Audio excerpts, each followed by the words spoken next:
रामकृष्ण हरी मंडळी, आज तुमचा भाऊ सकाळी सकाळी तयारी वगैरे करून प्लॅटिनाला चावी लावून निघाला होता भाऊ कामावरती.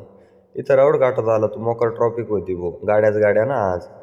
आपल्या मार्केटला आलो तर काय भाऊ, आज भरपूर प्रमाणात आवक होती. लाल कांदा, उन्हाळ कांदा, मका वगैरे भरपूर. आणि इकडे या भाऊच मस्तपैकी आराम करायचं काम चालू होतं भाऊ. त्यानंतर मस्तपैकी निलावात आलो तर इथं लाल कांद्याचा निलाव चालू झाला होता भाऊ. या भाऊच मस्तपैकी इकडे पावत्या वगैरे काढायचं काम चालू होतं भाऊ. त्यानंतर आपण निघालो होतो भाऊ आपल्या कामावरती. आपलं काम आज मोठ्या घरी होतं, पण इकडं आलो तर काय आपल्या सायनात भाऊ त्यांची सुरुवात पण झाली होती.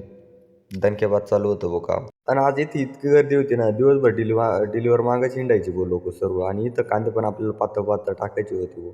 आणि इकडं पाहत होतो काय संदीप पवार आपल्या सायनात भाऊ दणकेबाज काम चालू होतं.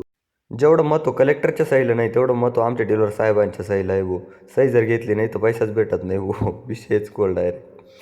इकडं आज काम कमी आणि गाड्या पुढे घ्या सांगू सांगू जाम जास्त झालं होतं पण इकडं गंज जर झाला तर पातळ पण आपल्यालाच करायचे होते. त्याच्यामुळं बेताबातीच खाली करायचं होतं त्याच्यामुळं आपण आहे ना डायरेक्ट कांदा कांदा पातळ टाकेला होता, काहीच विषय नाही डायरेक्ट.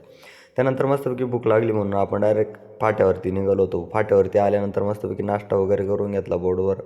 त्यानंतर लगेच आपण निघालो होतो आपल्या खड्यावरती ना. शेवट आपला सायनात भाऊ कावर हसत होतो ते कमेंट बॉक्समध्ये नक्की सांगा पण मला हे लक्षण येण्याचं वाटतंय भाऊ. तुम्हाला काय वाटतंय?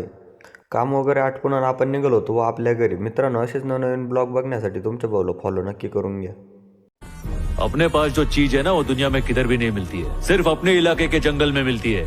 और ऐसी क्वालिटी और किधर भी नहीं है। तो जब माल अपने पास है तो हम उनके आगे भीख काय को मांगे? अपन मुंह फाड़ के पैसा लेंगे।